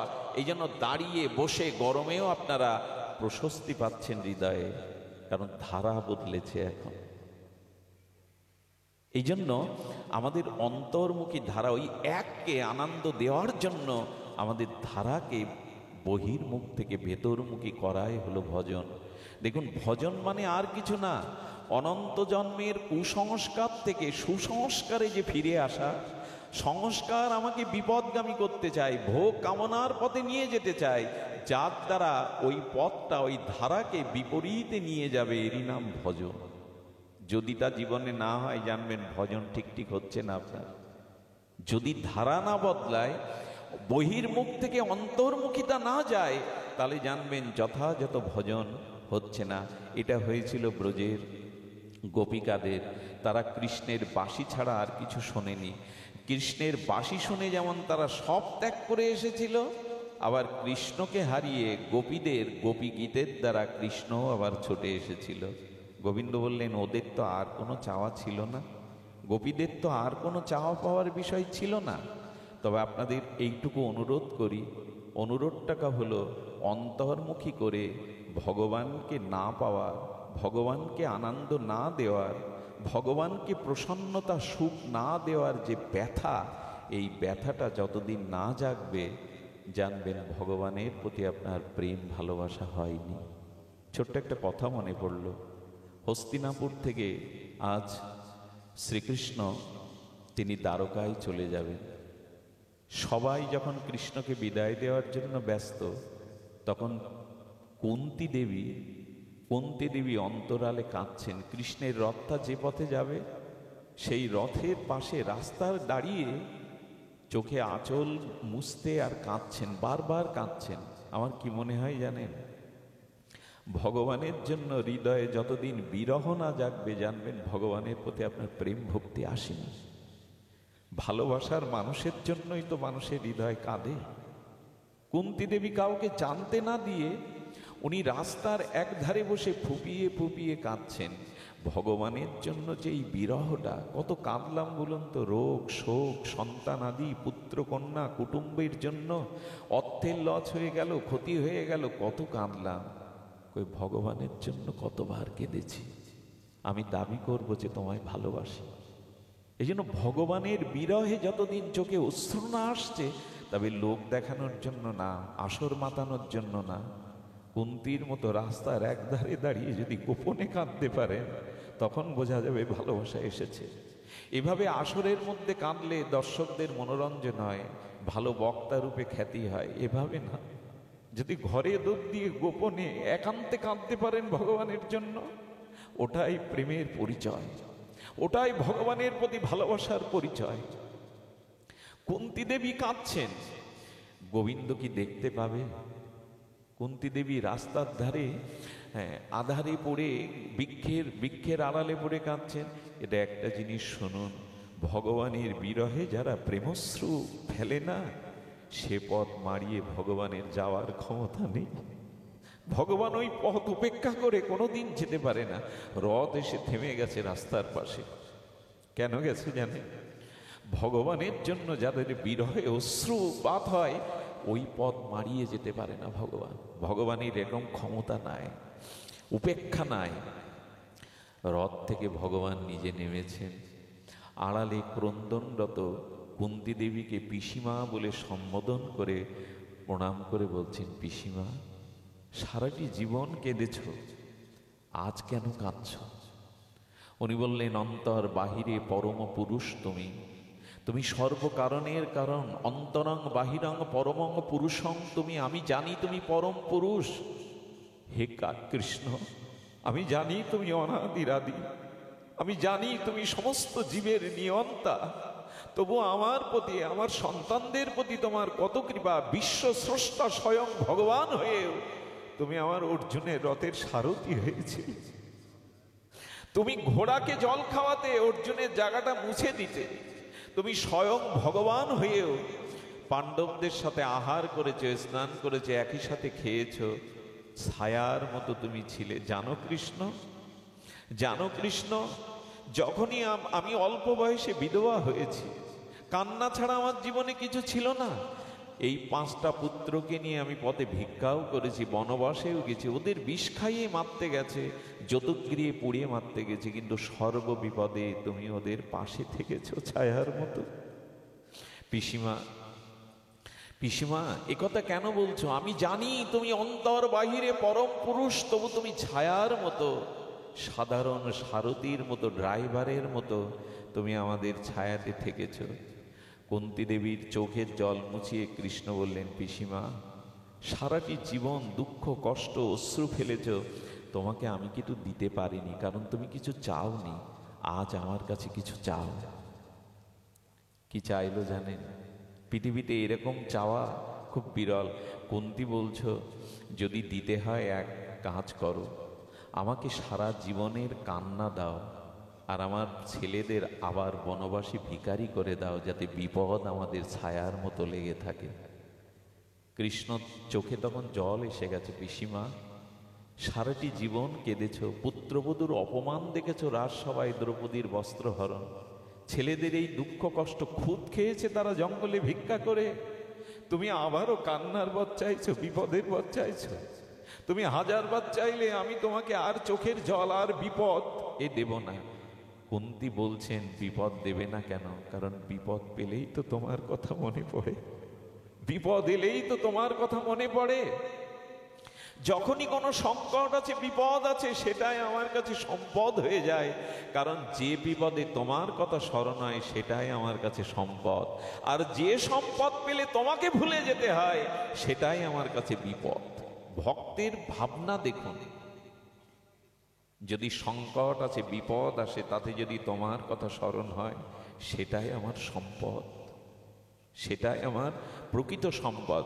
বলেন, এবার আমি তোমায় দিতে পারবো না। সারা জীবন কেঁদেছ, এখন ছেলেরা হস্তিনাপুরের রাজা হয়েছ, এখন আর কান্না কেন, বিপদ কেন চাইবে? সর্ব বিপদ তো মুক্ত। বললেন গোবিন্দ, তুমি যাদের ছেড়ে যাও তাদের বিপদ ছাড়া তো আর কিছু থাকে না। তুমি যাদের ছেড়ে চলে যাও, তাই বিপদই চাই আমি। সারা জীবন আমাকে কাঁদাও, বিপদ দাও, যাতে তোমার মতো সম্পদকে কাছে পাই। বলে, এবার আমি তোমায় দিতে পারবো না, অন্য কিছু চাও। এরপরে কুন্তী যা চেয়েছিলেন তা মর্মস্পর্শী চাওয়া। আমরা কবে এই বুদ্ধি আমাদের মাথায় আসবে, এই প্রার্থনা আমাদের কবে আসবে? কুন্তী দেবী বললেন, তবে এই দাও, এই সংসারে কারো প্রতি যেন আমার মমতা না থাকে, সেই মমতাগুলো নিগড়ে যেন আমি তোমার প্রতি দিতে পারি। সংসারে কোনো বস্তুর প্রতি যেন আমার মমতা না থাকে, সমস্ত মমতা যেন আমি তোমাকে দিতে পারি, সমস্ত মমতা নিগড়ে তোমাকে দিতে পারি। আমি আপনাদের বলি, আমাদের মনটা না, আমাদের মনের যে ভালোবাসাটা না, যাকে তাকে দিয়ে বসেছি আমরা। এটা বন্ধক দেওয়ার মতো। কোনো বস্তু যদি কারো কাছে বন্ধক রাখেন, প্রয়োজনে সেটা পাওয়া যায় না, সেটা আপনাকে যখন তখন দেওয়া যায় না। গোবিন্দ বললেন, মনের ভালোবাসাটা তো যাকে তাকে দিয়েছ, বন্ধক দিয়েছ, ওটা ছাড়িয়ে আমাকে দাও। ওই যেখানে মনটা বন্ধক দিয়েছ, ভালোবাসা যাকে যাকে দিয়েছ, ওটা ছাড়িয়ে আমাকে দাও। কারণ ভালোবাসার মূল্য আমি ছাড়া কেউ দেয় না জগতে। এই জগতে যাকে ভালোবাসবে সেখান থেকে একটা আঘাত আসবে তোমার। এই জগতের ভালোবাসাটার মধ্যে স্বার্থ আছে, নিজের সুখের বাসনা আছে। কেউ স্বার্থ ত্যাগ করে নিজ সুখ জলাঞ্জলি দিয়ে ভালোবাসতে চায় না। এই জন্য ভালোবাসাকে আমরা বারবার কলঙ্কিত করেছি। সংসারে নিজ স্বার্থ, নিজ সুখের চিন্তায় বারবার ভালোবাসাকে আমরা কলঙ্কিত করি। এই জগতের ভালোবাসা বড় ছলনাময়, জানেন। স্বামী স্ত্রী সংসারে আবেগে ভালোবেসে কিছুদিন কাটালো, যদি স্ত্রী বিয়োগ হয় না, মারা যায়, তো স্ত্রীর চিতাতে তার জীবন, তার ওই লাশ উঠতে দেখে না, স্বামীর পুরনো স্মৃতি মনে পড়ে। আর পুরনো স্মৃতি মন্থন করতে করতে নোনা জল চোখ দিয়ে গড়িয়ে পড়ে। আর কি বলে জানেন? আর কাউকে মন দেব না, আর কাউকে ভালোবাসতে পারবো না। সমাট যায় না, এই সুর বদলে যায়, এই গান বদলে যায়, আবার কারো হাত ধরে তাকে ঠকায়। এই সংসারের ভালোবাসা স্বার্থময়, নিজের সুখের জন্য মাঝখানে আপনাকে রেখে ভালোবাসে। একমাত্র নিঃস্বার্থ ভালোবাসা ভগবানের কাছেই পাওয়া যায়। তিনি কোনো কিছু না রেখেই ভালোবাসেন। এই জন্য ভালোবাসাটার প্রতিপদ তার দিকে দিতে হবে, আমরা দিতে পারিনি। এই জন্য আজ আসুন আমরা কৃষ্ণদাস একটি ভক্তের চরিত্র শ্রবণ করেই পাঠ বিশ্রাম করি। গভীর রাত হয়ে যাচ্ছে, আপনারাও দূর দূরান্ত থেকে এসেছেন। ভালোবাসার লক্ষণ কি জানেন? যেখানে যা কিছু প্রিয় মনে হবে, সেই প্রিয় বস্তু ভগবানকে দেওয়ার জন্য একটা মনে বাসনা জাগবে। দেখুন, ভালোবাসার এটাই লক্ষণ। আচ্ছা, বাড়ি থেকে মাতাজির একটা লিস্ট করে দিয়েছে, এই এই জিনিসগুলো বাজারে কিনতে হবে। সব কিছু লিস্ট দেখে কিনে না, 10টা টাকা পকেটে আছে আপনার, আর লিস্টে কোনো জিনিসের তালিকা নেই। ওই 10 টাকা ভ্যান ভাড়া দিয়ে 2 কিলোমিটার আপনাকে আসতে হয়। কিন্তু কি করে জানেন? ওই 10 টাকা দিয়ে একটা মিষ্টি কেনে, কারণ বাড়ি নাতিটা রয়েছে। ওই ভ্যান ভাড়াতে ভ্যান ভাড়া না দিয়ে নাতি, আচ্ছা নাতির ওই লিস্টটা কি লেখা ছিল নাতির জন্য একটা রসগোল্লা নিতে হবে? কিন্তু যেহেতু ভালোবাসার একটা মানুষ বাড়িতে রয়েছে, তাই তার কথা ভেবে লিস্টে না থাকলেও ওখানে তার জন্য কিছু নিতে ইচ্ছা করে। ভালোবাসা রয়েছে বলেই তো। আচ্ছা, ওই নাতির জন্য 2 কিলোমিটার পথ হেঁটে আসলেন, 10 টাকা দিয়ে মিঠাই এনে তার গালে তুলে দিলেন। আপনি যখন মারা যান, আপনার বুকে ওদের আর দেবে? ওদের না দিকে থাকতে পারতেন না, দেবে না। আজ ভালোবাসা থেকে সরিয়ে নেবে, আজ আর আপনার কাছে কাউকে দেবে না। এই কথার অর্থ হলো, ভালোবাসাটা একটা জায়গায় গিয়ে ভেঙে যায়, ধ্বংস হয়ে যায়। যা ধ্বংস হয়, যা বিচ্ছেদ হয়, তাকে প্রেম বলে না। প্রেম আমি একটু আপনাদের অনুরোধ করি, প্রেম কখনো বিজ্ঞাপনের জিনিস না। যারা প্রেমের কথাটা মুখে একবার বলে ফেলেছে, ওইখানে প্রেম নাই। খুব মজার কথা কি জানেন? ভাগবত বলছে, যারা মুখে ভালোবাসার কথা, প্রেমের কথা ঝড় তুলে দেয়, ওইখানে জানবেন প্রেম বা ভালোবাসা বলে কিছু? প্রেম ভালোবাসা অনুভূতি জগতের বস্তু, ওটা বলা কওয়ার বস্তু নয়, ওটা বলে হয় না ওইটা। কিন্তু আজকের দিনে কি হয়েছে জানেন, এখন প্রেম ভালোবাসাটাকে আমরা বিজ্ঞাপনে প্রচার করেছি। স্বামী স্ত্রীর আনন্দঘন মুহূর্তগুলোও যেন মোবাইলে না দিতে পারলে শান্তি নেই। প্রেম কখনো বিজ্ঞাপনে নিয়ে যাবেন না। আচ্ছা, আপনার বাড়িতে এখন কত টাকা আছে, সিন্ধুকে কবরী সোনা আছে, এটা লোককে বলেন আপনি? আমি হাজার কথার মধ্যে একবার বলবো আমার বাড়িতে এখন এত টাকা আছে, এত সিন্ধুকে আছে। সামান্য সোনা দানা টাকাও যদি মানুষ গোপন রাখতে চায় সুরক্ষিতর জন্য, প্রেম সুরক্ষিত রাখার বস্তু, বাইরে বলবার বস্তু না।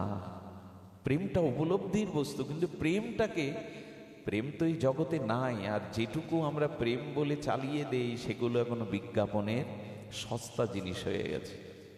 ভালোবাসা কখনো মুখে বলার জিনিস না, এটা অনুভূতির জিনিস। মা শিশু সন্তানের মুখ দেখে বুঝে নেয় ওর ক্ষুধা লেগেছে, এটা বলতে হয় না সন্তানকে। এই জন্য ভালোবাসা কখনো বাইরে ব্যক্ত করার বস্তু নয়, ভালোবাসা কখনো বিজ্ঞাপন করার বস্তু নয়। আজকে এই জগৎ সংসারটা হয়ে গেছে উন্মাদের মতো, উচ্ছ্বাস তরঙ্গে সব কিছু বিজ্ঞাপনের হয়ে গেছে। হ্যাঁ, বিজ্ঞাপন না। গোপীদের দিকে তাকিয়ে দেখুন, গোপীরা কৃষ্ণকে ভালোবাসার কথা ওইভাবে ব্যক্ত করেনি। তারা সর্বস্ব অন্তর্মনা হয়ে তাকে ভালোবেসেছে, মুখে তারা ব্যক্ত করেনি কখনো। মুখে যদি ব্যক্ত করেনি তো গোপী গীত গাইল কারা? কৃষ্ণের এই যে গোপী গীত, ভ্রমর গীত গোপীরা গাইলো কেন? বলে এইটুকু গাইলো কেন জানেন?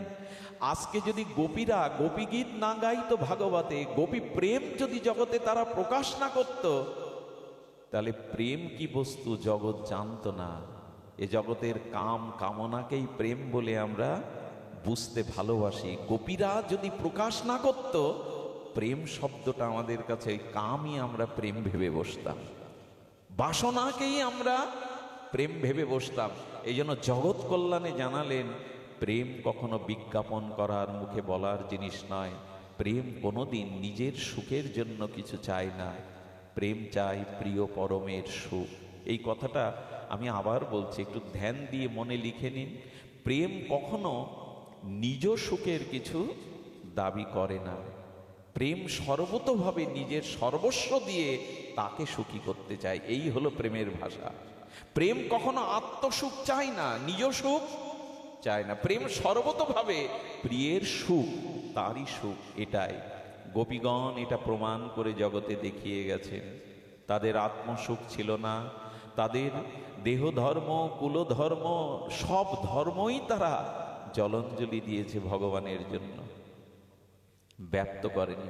রাধারানীকে ললিতা সখী একদিন বলছে, ললিতা সখী বলছে, ধ্যান দিয়ে শুনুন রাধে, দশম দশায় মূর্ছিত হয়ে পড়ে যাস, তোর নাসিকায় তুলা ধরলে নিঃশ্বাস ক্রিয়া থাকে না, এভাবে কবে প্রাণ দশম দশায় চলে যাবে? ভেতরে এত ব্যথা না লুকিয়ে আমাদের সাথে বল না। প্রিয়জনের সাথে মনের বেদনা খুলে বললে মনটা হালকা হয়। রাধারানী যেই একথা শুনেছেন, ললিতার মুখে করপল্লব দিয়ে আচ্ছাদন দিয়ে বললেন, একথা কখনো জানতে চাইবি না। শুনে রাখ ললিতা, যদি আমার কৃষ্ণ বিরহের যে ভেতরে বিরহ বিরাজ করছে, সে যদি নিঃশ্বাস দিয়ে বাক্য দিয়ে সেই বিরহ বাইরে প্রকাশ হয়, অনন্ত ব্রহ্মাণ্ড পুড়ে ছাই হয়ে যাবে। একথা মেনে নিতে পারবো তো আমরা? আমার বিরহের কথা যদি আমি বাইরে প্রকাশ করি, রাধারানী এত ধীর বললেন, প্রকাশ করলে একবার হয়েছিল, রাজপঞ্চ অধ্যায় বৃন্দাবনে পাঠ হচ্ছে, বৃক্ষগুলিও যেন কাঁদছে, কৃষ্ণ বিরহে, গোপী বিরহে বৃক্ষগুলিও যেন কাঁদছে।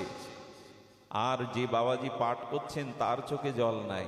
একজন দূর থেকে ভাবছে, বাহ, আমরা কেঁদে মরছি, আর যিনি পাঠ করছেন তার চোখে গোপী বিরহে, কৃষ্ণ বিরহে জল নাই। যেই ভেবেছে, ওই বাবাজি একটা নিঃশ্বাস ফেললেন। সেই নিঃশ্বাসে কি হলো জানেন? গাছ থেকে একটা সবুজ পাতা পড়ছিল, 3 হাত দূরে তপ করে আগুন লেগে পাতাটা পুড়ে গেল। যার মনে এসেছিল পাঠকের চোখে জল নেই কেন, বুঝতে পারলো তার বিরহটা সে ধীর বা চেপে দিয়েছে বুকে। অনেকেই চোখে কাঁদে না, কিন্তু ভেতরে কাঁদে, সেটা বাইরে প্রকাশ করে না। এই কান্নাটা আরো ভয়ানক। বাইরে কানলে তো বুক হালকা হয়ে যায়, যারা কান্নাটা রক্তের মতো জমাট বাঁধতে রাখতে পারে, এরা যদি কোনোদিন নিঃশ্বাসের সহিত বিরহ প্রকাশ করে পুড়ে যাবে চারিদিকে। গোপীরা এই জন্য কৃষ্ণ বিরহকে বুকে লালন করে রাখত। আবারও বলছি, প্রেম কখনো বিজ্ঞাপনের জিনিস নয়। প্রেম কখনো, আমার কি মনে হয় জানেন, কিছু মনে করবেন না, জাগতিক কথা এই আসরে বলা উচিত না। আজকাল ভালোবাসা দিবস নামে একটা দিবস, এখান থেকে 10-20 বছর পরে দেখবেন কতটা নোংরামি এই দিবসে আশ্রয় দেয়া হবে, কতটা নোংরামিকে আশ্রয় দেয়া হবে। এভাবে আমাদের শাস্ত্র বলেনি। আমাদের শাস্ত্র ভালোবাসা বিজ্ঞাপনের জিনিস নয়, ভালোবাসা কখনো ব্যক্ত করার জিনিস নয়। কারণ ব্যক্ত তখনই হয় যখনই তার জন্য সর্বস্ব আপনি দিতে রাজি না থাকেন, তার কাছ থেকেই আপনি আপনার সুখ নেওয়ার জন্য ব্যস্ত থাকেন, তখনই বিনিময় হয়। এই জন্য গোপীদের কথা এই যে আমাদের পায়ের ধুলো গোবিন্দের মাথায় দাও, তাতে যদি তার মাথার যন্ত্রণা কমে, আর আমাদের পায়ের ধুলো স্বয়ং ভগবানের মাথায় দেওয়াতে যদি অনন্তকাল নরকে যায়, তাতে আমাদের দুঃখ নেই। আমাদের প্রিয় সুখে আছে, এটাই আমাদের সুখ। একথা আর কি বলেছে জগতে? আমাদের পায়ের ধুলো গোবিন্দের মস্তকে দাও, তাতে যদি তার মাথার যন্ত্রণা কমে, আমরা নরকে যাই, ক্ষতি নেই। সেখান থেকে যেন জানি আমাদের প্রভু ভালো আছেন, আমাদের প্রিয় ভালো আছেন। এটাই তো ভালোবাসা। সব শেষে আপনাদের বলি, এই ভালোবাসা ভগবানের প্রতি এসেছে, এটা বোঝবার উপায় সর্ব অবস্থাতেই যদি তাকে আনন্দ দেওয়ার ব্যবস্থা থাকে। চলুন কৃষ্ণদাস চরিত্রটা বলেই আমরা পাঠ বিশ্রাম রাখছি। কৃষ্ণদাসের চরিত্র হলেন, ইনি ছিলেন আমাদের বল্লভাচার্যের সন্তান। বৃন্দাবনে এখনো মন্দিরের কি পরম্পরা জানেন? যারা বাবাজি হয় তাদের উত্তরসূরি বড় পুত্র বা সন্তানরাই উত্তরাধিকারী হয়, যারা গৃহী বাবাজি। তো ওখানে কি হয়েছে, বল্লভাচার্যের সন্তান কৃষ্ণদাস, এই কৃষ্ণদাস আগ্রাতে এসেছেন। আগ্রা আপনারা জানেন আমাদের যে বৃন্দাবনের পাশেই আগ্রা, আগ্রাতে জিলিপি খুব বিখ্যাত। আর সেই জিলিপি যিনি ভাজছেন, সেই জিলিপির মৌ মৌ মিষ্টি গন্ধে যেন পুরো গলিটা ভরে গেছে। সঙ্গে সঙ্গে কৃষ্ণদাস জিলিপির গন্ধে মনে করছেন, আরে আমি যদি শ্রীনাথজিকে, মানে গোবিন্দের প্রকট বিগ্রহের নাম শ্রীনাথজি বৃন্দাবনে, গোবর্ধনে, গিরিরাজ গোবর্ধনে, বলে এই জিলিপি যদি আমি একটু শ্রীনাথকে দিতে পারতাম। কিন্তু এই জিলিপি তো তাকে দেওয়া যাবে না, ওটা মন্দিরে তৈরি করা। আমি আছি এখানে, জিলিপি জিলিপি জিলিপি মনে মনে বারবার চিন্তা করে কি করেছে জানেন? এক গাছতলায় বসেছে নদীর ধারে, বলে মনে মনে না, মনে মনে উনি ধ্যানে বসে গেছেন মানসে। নিজে নিজে জিলিপি তৈরি করলেন, রসে ডোবালেন, শ্রীনাথজিকে সোনার থালায় দিয়ে কাঁদছে আর বলছে, শ্রীনাথজি মন খুব চেয়েছে তোমাকে জিলিপি পাওয়াতে, এইভাবে মনে মনে দেওয়া ছাড়া তো আমি বাইরে দিতে পারছি না, গ্রহণ করো না, তুমি তো অন্তর্যামী, তুমি তো ভক্তের নিবেদন যে কোনো অবস্থাতেই গ্রহণ করতে পারো, করো না তুমি। এইভাবে যখন চোখের জলে জিলিপি সোনার তালে নিবেদন করেছে, কি বলবো আপনাদের, ভক্তমাল চরিত্রে বলছেন। বিট্টলজি গোসাই মন্দিরে ভোগ লাগিয়ে উনি কি করবেন, ভোগ লাগিয়ে কি করেছেন, ভোগ লাগিয়ে মন্দির যখন ভোজন আরতি দিয়ে দুয়ার খুলেছেন, কি বলবো আপনাদের, সেদিন ভোগের থালাগুলো সব চারিপাশে দূরে দূরে সরানো, শুধু সোনার থালায় এক থাল জিলিপি পড়ে আছে, ওর থেকে দুই একটা নিয়ে নিয়েছেন শ্রীনাথজি। অবাক হয়ে বিট্টলজি বলছেন, আরে জিলিপি ভোগ তো সোনার থালে আমি তোমায় দেয়নি, কে দিল তোমায় এটা? উনি মনে মনে ভাবলেন, তোমার কোনো প্রিয় ভক্ত হয়তো মনে মনে তোমাকে নিবেদন করে দিয়েছে, আজ তুমি সেটাই পেয়েছো, অন্য প্রসাদ পাওনি। হ্যাঁ, পরে যখন কৃষ্ণদাস ফিরে এসেছে, বিট্টলজি বলছে, জানো আজ একটা অলৌকিক ঘটনা ঘটেছে। আরে শ্রীনাথজি আজকে জিলিপি পেয়েছে সোনার তালে, কে তাকে দিয়েছে? আপনি আমি হলে চিৎকার করে বলতাম আমি দিয়েছিলাম, কিন্তু গুরুদেবের কাছে নিজের ওই যে প্রেম সর্বদা গোপন রাখা হয়, নিজের অভিমান বাড়বে, নিজের বড়ত্ব বাড়বে। গুরুদেবের দিকে তাকিয়ে বলছেন, সে ভক্ত হয়তো ভাগ্যবান যে তার জিনিস শ্রীনাথজি গ্রহণ করেছে। আমরা মনে মনে দেই তো। আপনাদের মনে আছেন শ্রীমান মহাপ্রভুর দ্বিতীয় আবেশ অবতার শ্রীনিবাস ঠাকুর, এই শ্রীনিবাস ঠাকুর তিনি বীরহাম্বির রাজার ওখানে পাঠ করতেন, গ্রন্থ চুরি হয় ওইখান থেকে উদ্ধার হয়, ওখানে পাঠ করতেন। পাঠ করতে করতে উনি 2-3 ঘন্টা লীলাস্মরণে ডুবে যেতেন। খুব ধ্যান দিয়ে শুনুন। একদিন লীলাস্মরণে একান্তে বসেছেন, সারা দিন আর লীলাস্মরণ থেকে উঠে আসেননি। দ্বিতীয় দিন কেটে গেছে। বীরহাম্বির রাজা আর শ্রীনিবাস ঠাকুরের ভক্তরা বলছেন, আচার্য কেন দৌড় খোলে না, আচার্য কেন বাইরের জল অন্য কোনো কিছু চাই না। 3 দিন পর দরজা খুলে দেখা গেল সেই 3টি দিন ধরে এক জায়গায় এ জগতে নাই। নিঃশ্বাসের সামনে দেখা হলো প্রাণ আছে কিনা, দেখছে দেহের কোনো স্পন্দন নাই। 3টে দিন কি করেছে জানেন? নিত্য লীলাতে আমাদের দেহ দুটি। আচ্ছা, আপনি এখানে বসে আপনার ঘরে চলে যেতে পারেন, যে বাচ্চাটাকে মেয়েটাকে ঘরে রেখে আসছেন, এইখানে বসে ওইখানে গিয়ে ঘরের মধ্যে আসবাবপত্র মেয়েটার মুখ দেখে আপনি আবার ফিরে আসতে পারেন। এই শরীরটা কোন শরীর? আপনি এখানে ওখানে চলে গেল। এটাকে সূক্ষ্ম শরীর বলা হয়, মানস শরীর বলা হয়। শরীর 3টে, স্থূল শরীর, কারণ শরীর, সূক্ষ্ম শরীর। যেমন ফুলটা এখানে ফুটে আছে, গন্ধটা বাতাসে বহুদূরে আপনার নাসিকায় চলে গেছে, এটা সূক্ষ্ম গন্ধ। এমনি করে শরীর আমাদের 3টি।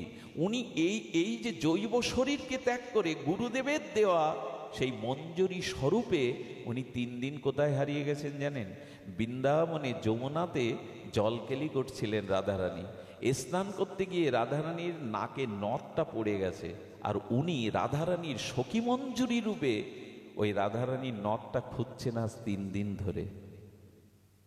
3 দিন যখন ওনার এইসব কথা হয়তো অনেকের মনে হবে কাল্পনিক, কাল্পনিক নয়। আমাদের দেহ শুধু এই দেহ নয়, অন্তর মনা হয়ে প্রেম ও রাজ্যে মঞ্জুরি ভাব সাধনায় হারিয়ে গেছেন উনি বৃন্দাবনে, অথচ দেহটা এখানে। সেই লীলা চিন্তা করতে করতে 3 দিন যখন চেতনা ফেরে না, তখন ওনারই শিষ্যকে ডাকা হলো, রামচন্দ্র কবিরাজকে। রামচন্দ্র কবিরাজ বড় অনুভবী। উনি বললেন, গুরুদেবের কিছু হয়নি, আপনারা বসুন, আমি দেখছি। উনিও ধ্যানে বসে গেছেন।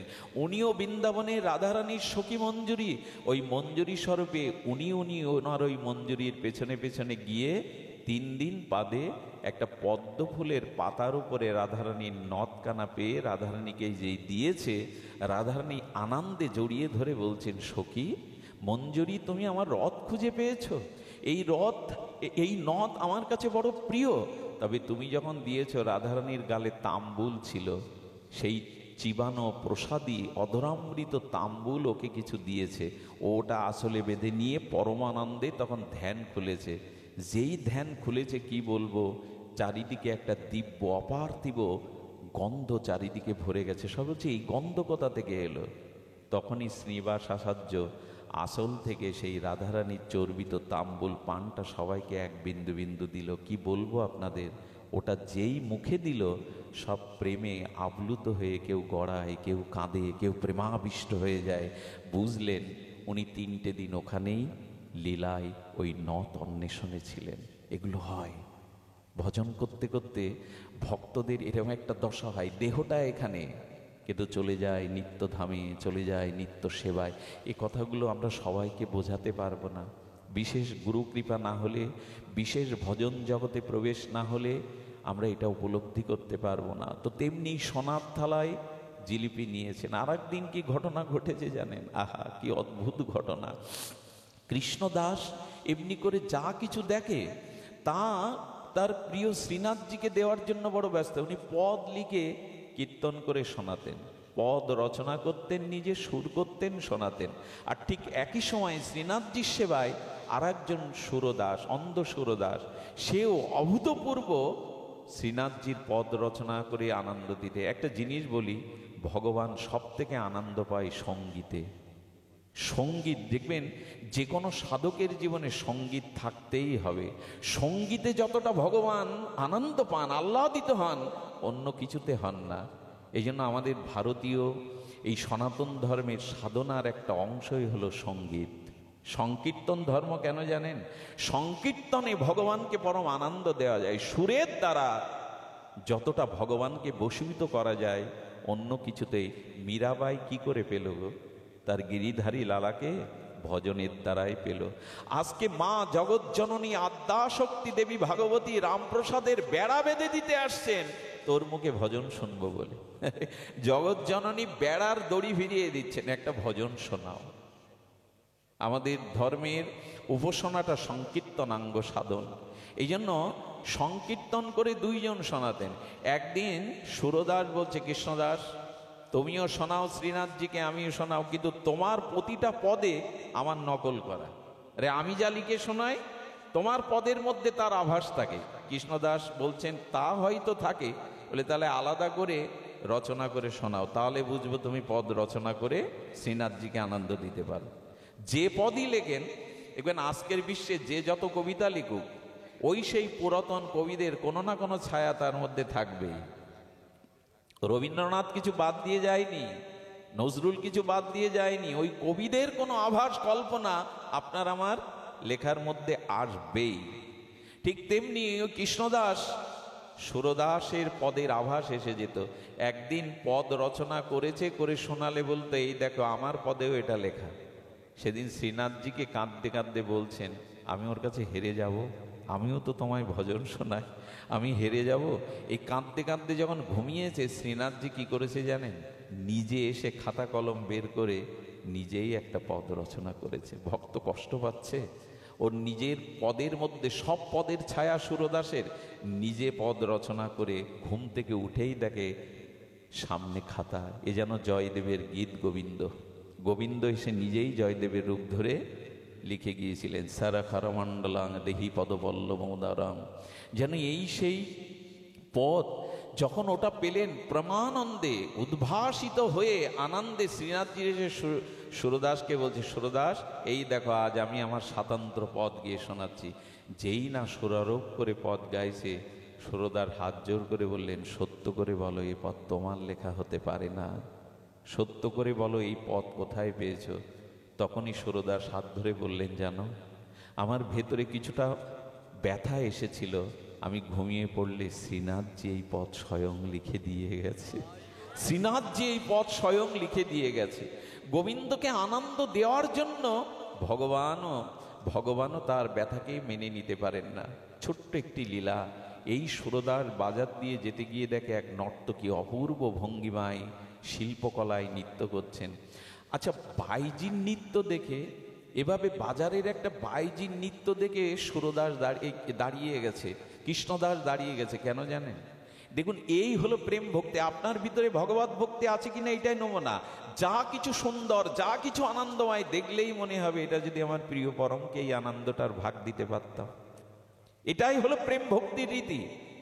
যার প্রতি ভালোবাসা আছে তার কথা মনে পড়ে কিনা, ভালো কিছু দেখলে, ভালো কিছু খেতে গেলে ভগবানের কথা মনে পড়ে, তো তিনি এতে আনন্দ পাবেন। তো ও মনে করেছে এই নৃত্য আমি যদি দেখাতে পারতাম আমার শ্রীনাথজিকে। আসলে এই নাচ গানের মধ্যে বাজারে কৃষ্ণদাসকে দেখে কেউ ঠাট্টা করতে লাগলো, বাবাজি তুমিও আটকে গেছো, খুব ভালো, মানুষকে আর ছাড়ে, বাবাজি তুমিও, কে কি বলে বয়ে গেছে। নৃত্য দেখার পরে দুটো সোনার মোহর বের করেছে, নিয়ে ওর হাতে দিয়ে বলছেন এটি রাখো। সোনার মোহর দিচ্ছেন কে আপনি? বাবাজি মহারাজ। আর এই নৃত্য আপনি কেন দেখছেন? এখানে আপনার কি কাজ? বললেন তোমাকে নৃত্য দেখাতে হবে একজনকে।